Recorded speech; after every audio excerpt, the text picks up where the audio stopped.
It's surprisingly 50 years later. I was 13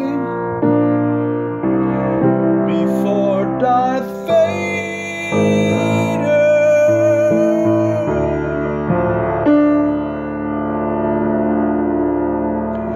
It was my first gig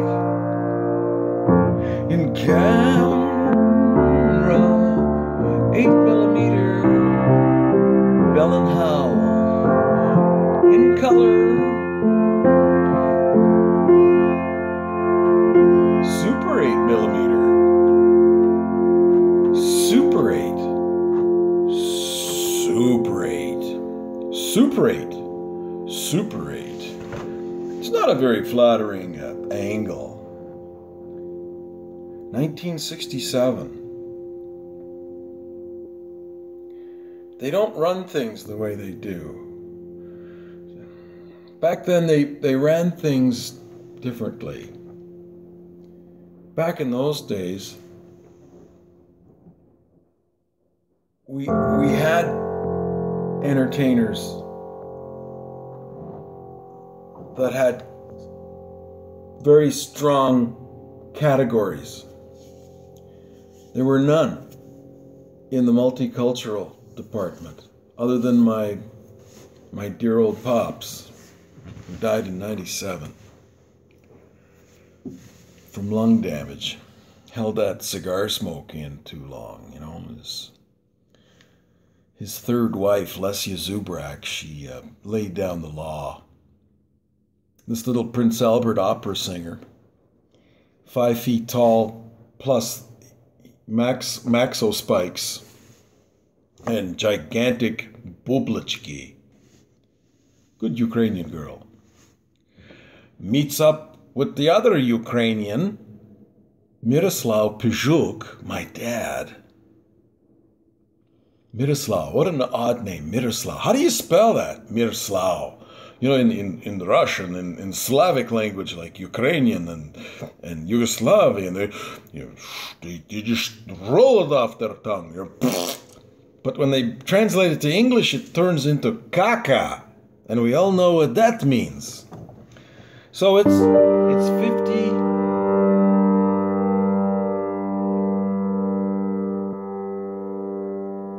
Yes,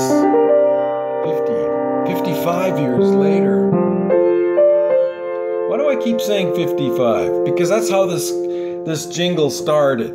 I wrote it for Mad, Mad, Mad, Mad World, a movie produced and directed by Stanley Kramer. He's the guy that did Guess Who's Coming to Dinner? Sidney Poitier. Was it Sidney Poitier?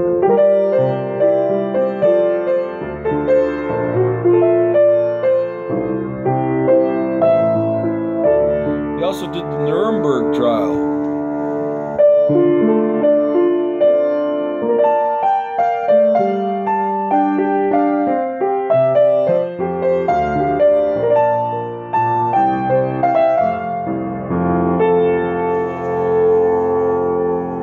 Stanley decided to do a comedy. And I don't know if they budgeted $9 million, $9.4 million back in 1963. Probably started years before that, like say 1960. They're already budgeting for this movie.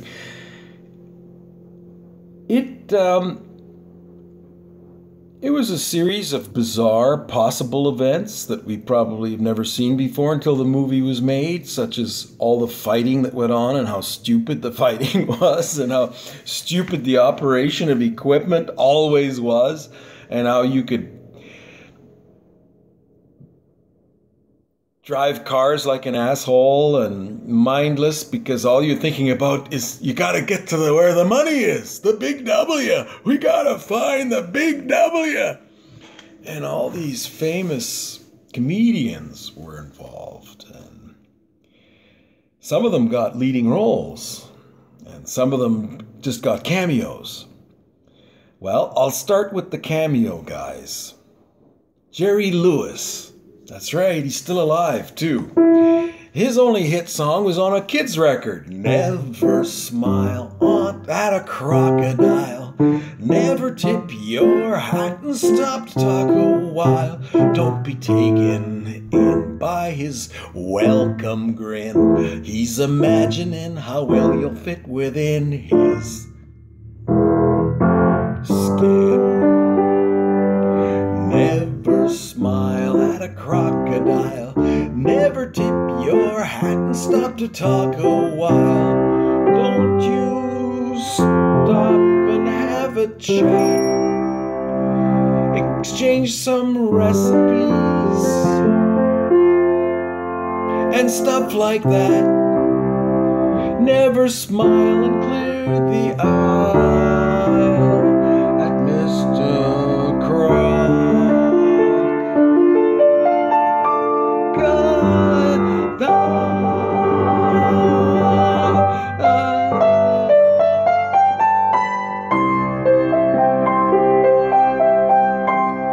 So it's, all right, I give up. I'm going to stop trying to change the stupid song. But it goes like this.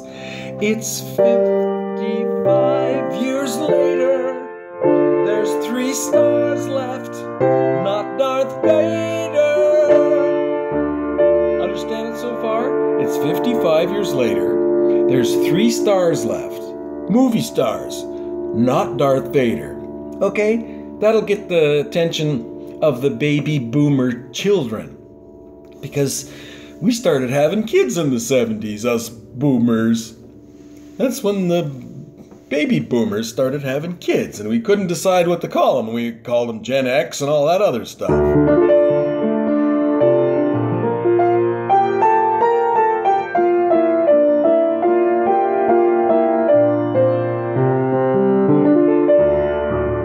So it's 55 years later, there's 3 stars left, not Darth Vader. Now here's their names. Barry Chase, Jerry Lewis, and Carl Reiner. That's all that's left out of the cast. Now Jerry just did the cameo. Carl Reiner did a bit part. He was the air traffic controller that was reacting to the actual twin-engine Beechcraft that was coming straight at him and doing barrel rolls. This is before CG. They did the real thing. Coming straight for the tower, the air traffic controller's tower. And it's being piloted by Mickey Rooney and Buddy Hackett. What's Buddy Hackett famous for? Well, the one that besides his stand-up comedy and his visits to the Ed Sullivan Show, I know him lovingly because of Herbie the Love Bug, Walt Disney. Buddy Hackett played that sweet little former race car driver, super mechanic, Herbie the Love Bug, Guardian. I remember the one scene when they were drinking Irish coffee and there was way too much alcohol and they got pissed. So there's Buddy Hackett, and Herbie drank some too, and Herbie got drunk.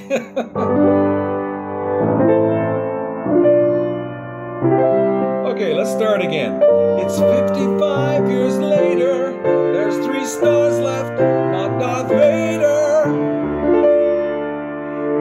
Chase, Lewis, and Reiner. Pretty good, eh? Chase, Lewis, and Reiner. So in other words, let's chase Lewis. Oh, what does that mean? Chase Lewis and Reiner? Reiner? Yeah, Meathead's dad. Remember Meathead? It's a mad Canada world. It's a mad Canada world. And I think duh should be spelled duh, D-U-H. Because we keep saying sorry because we know how dumb we are.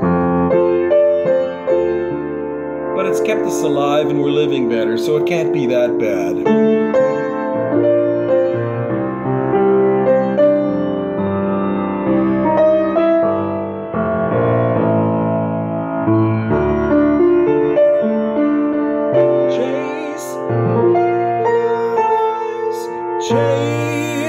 Chase Lewis and Ryder. Chase Lewis and Ryder. Chase Lewis and Ryder. The mad, sad, glad, bad world.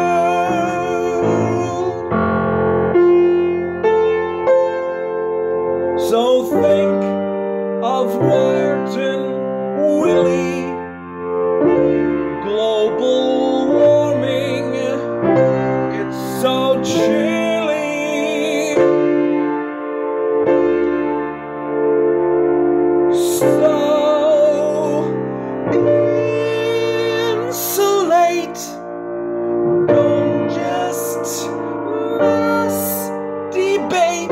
Notice I didn't say masturbate, I said mass debate. It's a mad Canada world. So that was 2 verses. Now we're going to go to the chorus. Or it could be construed of as a bridge as well. Still working on that. It's Canada 150. Do people know what that means? It's Canada 150. Do people know what that means? Think of heritage, history, happiness, hope, and harmony, health for our queen. Now, the Americans don't have a queen. She's our queen. No matter how corny we think that is, she's the owner of the Commonwealth, and she's public property. And she's probably one of the wealthiest people in the world. And God save the Queen.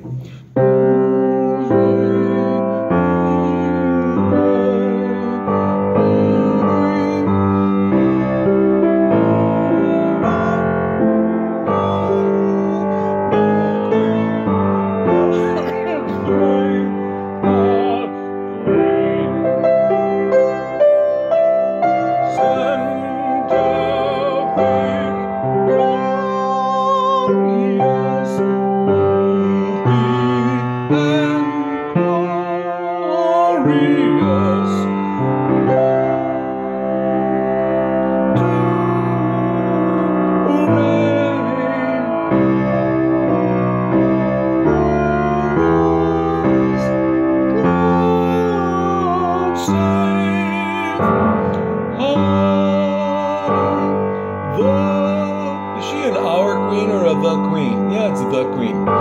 Queen. Something in the way she moves, it drives all the royalty crazy. Something in the way she rules me. I don't know how she's doing it. She's doing it really well. Hey, Pope Francis.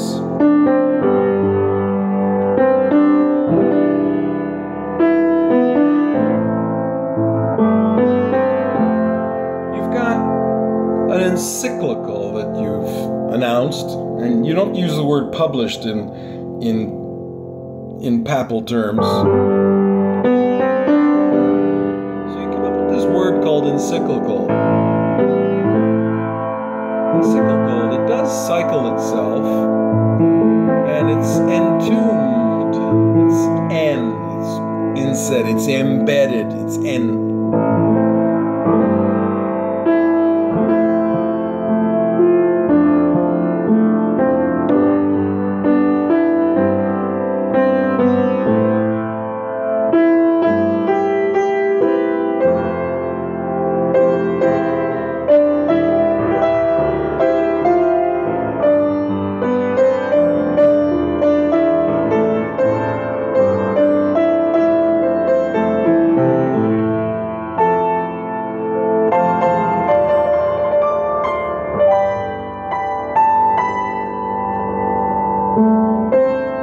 used to go run out the Chris show. I don't know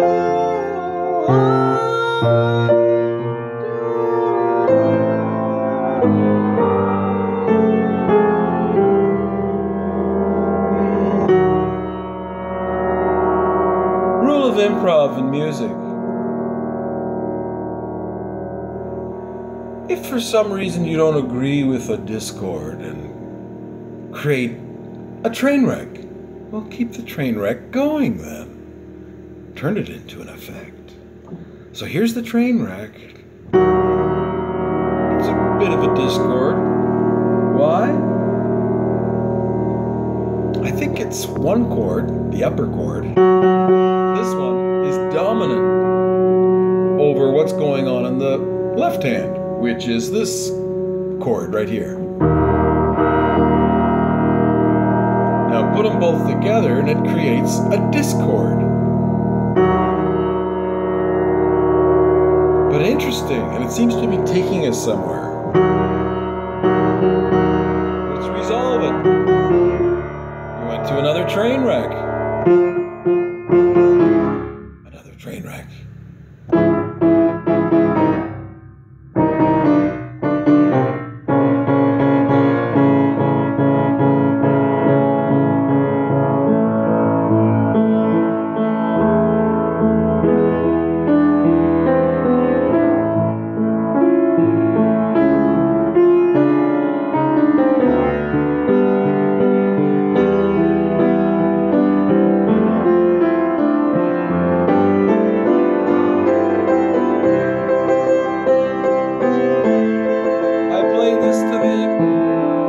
Waiting at the Best Broke, eating their ice cream and hot dogs and soda pop in front of the Best Broke, which was a make-work project in 1936 in Saskatchewan.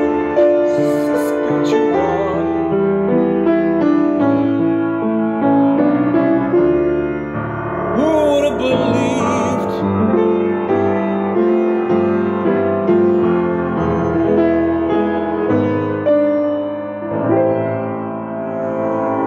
That Hitler,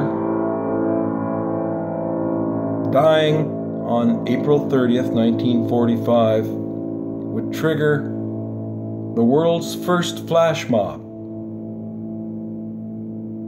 Official one, but unpublished. An unofficial flash mob, unpublished, and yet to be proven. So we're going to have to recreate it in a movie. But what happened was, there was a big black smoke belching steam noisy locomotive with a big bell. Ding, ding, ding.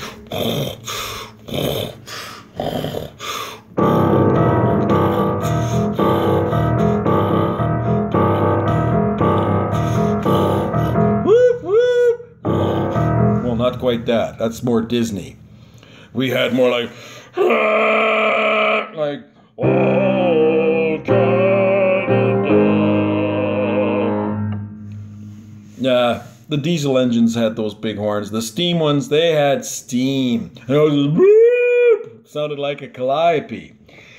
And 150 cast and crew on board that train. CNR, CPR, I don't know what R. It's a railroad and it's crossing Canada. And they were all in costume. Costume?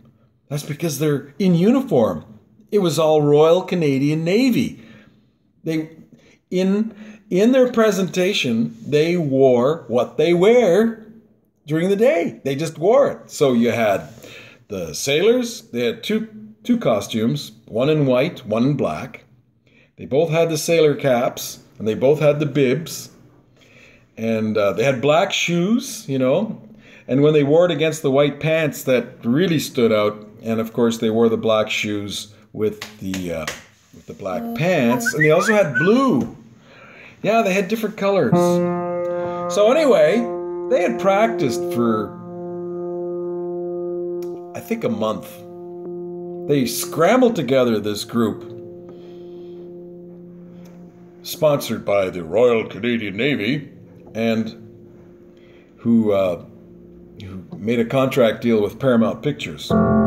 So they basically borrowed the choreographers and the movie director later. Yeah, they actually leased actors from Paramount Pictures in 1943. Interesting story that Captain Connolly was the man that was producing it from... He was an actual captain, but he was a desk captain. He didn't have a ship. He might have had a ship at one time. Anyway, he created the fund to go into production on a movie, I should say the movie came after, on a cross Canada by train gala, somewhat burlesque entertainment to encourage people, to give people hope, and to recruit. So they come off the train on PE Day in Saskatoon, Saskatchewan. This big black smoke belching train where the mall is today. It was at the end of the street on 21st Street in Saskatoon. At one end of the street was the train tracks. First Avenue North, they call it. Could have been called Railway Avenue at one time. Then, at the other end of the street, there's 21st Street in Saskatoon, Saskatchewan in 1945. At the other end was a big castle of a hotel called the Besbro. Yes, the Besbro. And it was owned by the railroad. It was called CNR, CPR, whatever R. And all the cast and crew were filing off the train in 1945 on the day Hitler died, April 30th. PE Day in Saskatoon, the world's first flash mob.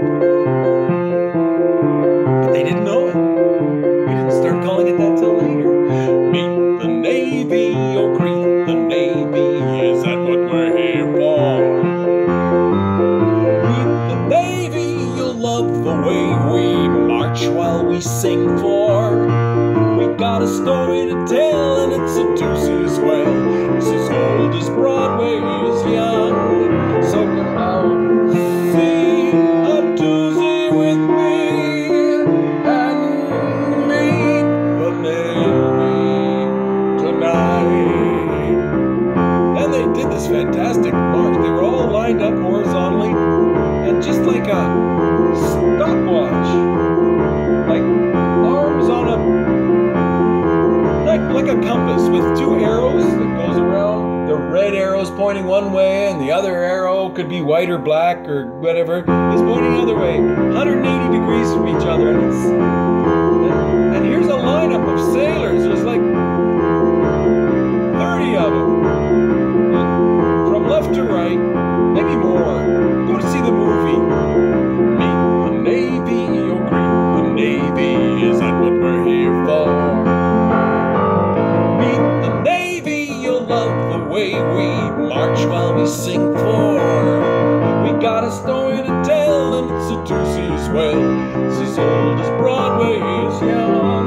So come out and see a doozy with me and meet the Navy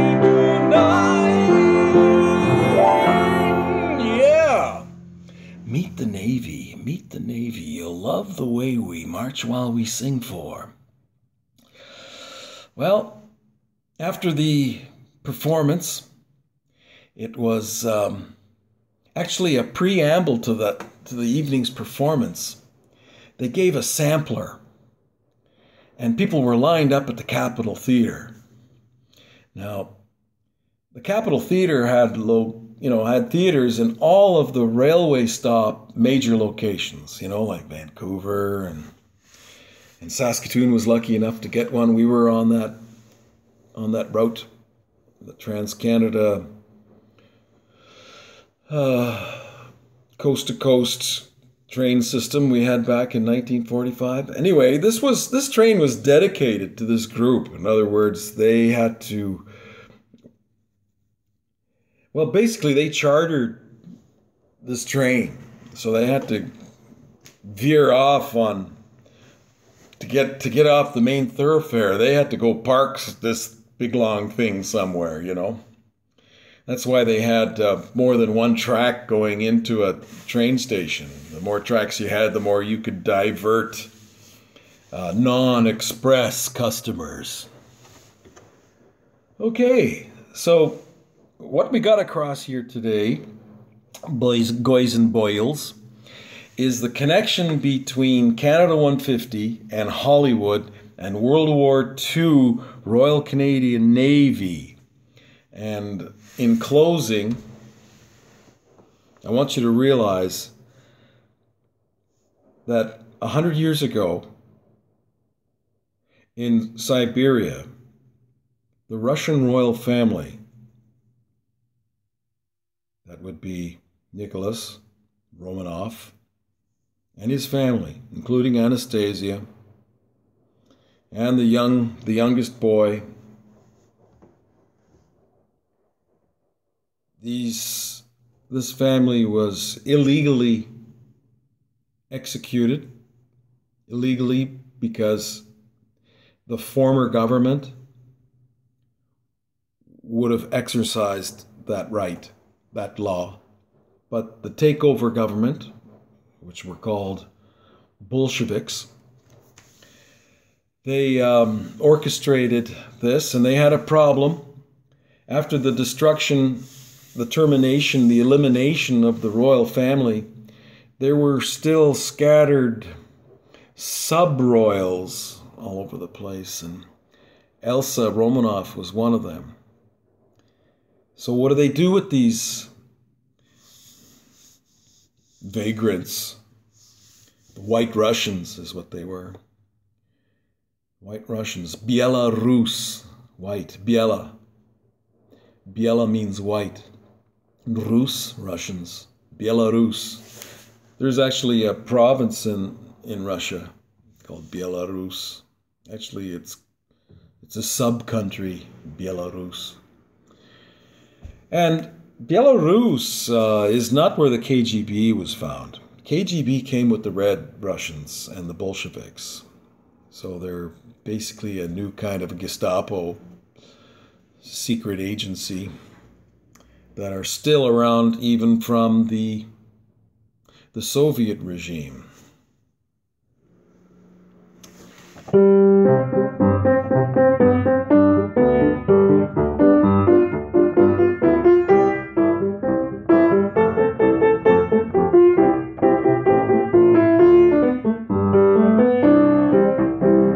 Song of Youth. Молодежная. No one has really taken Russian music and put Canadian lyrics to it. Simply because when they do a direct translation, it sounds corny. It sounds stupid. What they forget to do is to add the element or the unfear of comedy. Now, comedy happens by itself, but don't try to block it out like we do. That's what Canadians do. We try to block out comedy. Oh, you're not trying to make me laugh, are you? No. Or, oh, I'm sorry for being Canadian. Yes, it's Canada. Oh, I gotta finish my song. It's 55 years later. There's 3 stars left, not Darth Vader. Chase loose and ride on the mad The mad, bad, glad, sad world. Might give the first one back to Stanley Kramer because it's the mad, mad, mad, mad world. So I would change that in the first chorus. I don't want to be total plagiarist because we're not plagiarizing here. We're metaphorizing. Mad, mad, mad, sad, glad, bad world, which is a term that psychiatrists use. You mad, sad, glad, bad. You know what kind of patient are you? Are you mad, sad, glad, or bad? Here, lighting. Woo! Oh, see how much yellow that's added to there? Look at that. Now I've got yellow skin. So, where do we get up to so far? I mean, I threw a lot of material at you over the past, how many? Is there a clock on this stupid thing? There's no clock on the YouTube. Where's the clock? Where is it? Oh, 32 minutes. Okay, well, that's enough. Okay, where I'm at here, folks. Okay, I want to go around Canada starting August 3rd. August 3rd, 2017 is 150 days from New Year's. Then it's all over, officially. There's a lot of people out there that believe that July 1st was it, after the party and ate their ice cream and free hot dog. That is if they didn't get charged 25 cents for their ice cream cone like they did at Diefenbaker Dam. But they got a free hot dog. Ugh. And make sure you schedule it so that it's a bad time for everybody. You know, I see the Trudeau government's been doing a lot of that lately. They've been putting up big barriers.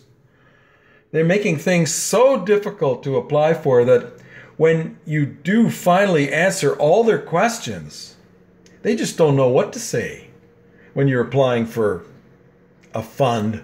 Say, for example, the Canada 150 Heritage Fund. I applied for $406,000 to do a traveling band with a movie crew and doing live improv in reality as we go through absolutely everything. 400,000 is pretty cheap, actually. And if they came in, then I would have to find a broadcaster that would trigger Creative Saskatchewan to donate 30% of the budget. Okay, what does that mean? Well, if we say, for example, $400,000 was represented 70% of the budget, if $400,000 represented 70% of the budget, okay, get your calculators out. The remaining 30% would be how much money? Well, 30%, I would go 30% of, yeah, see, there's an unknown there. There's an X. This is an equation. X is what we're looking for. Oh.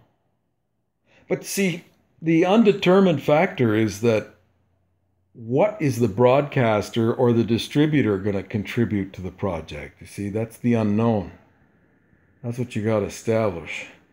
Now, when you're working in terms of $400,000 and say, for example, what if Creative Saskatchewan matched that? Okay, that means that the broadcaster or the distributor would have to match that. Now, so that's 1.2 million, which is not enough to do a movie. So this would be a low budget production. It would be I'd shoot most of it on cell phone cameras, just like we are right now. They already proved that it can be done, has been accepted, and it was tolerated. Trouble is that when you lead a project with technology, what suffers? The reality of the script, which is done as improv. When you're interviewing somebody, that's improv. You don't know what you're going to get. You don't know what the person's going to say. Improv. Okay, we're coming up to 36 minutes and 36 minutes. Yeah, I should wrap that because to broadcast a TV show with commercials, I think that's pretty much your limit. The rest is commercials. You get 40 minutes, I think, and the rest is commercials. Isn't that horrible? Oh, commercials. And you know what bugs me? Why can't the commercials be more closely skewed? In other words, the production company that's done the movie, they're the ones that should be doing the commercials of the clients, rather than them jamming stuff that makes no sense of the documentary theme, which in this case is I fell in love on my way to Hollywood. What's your excuse?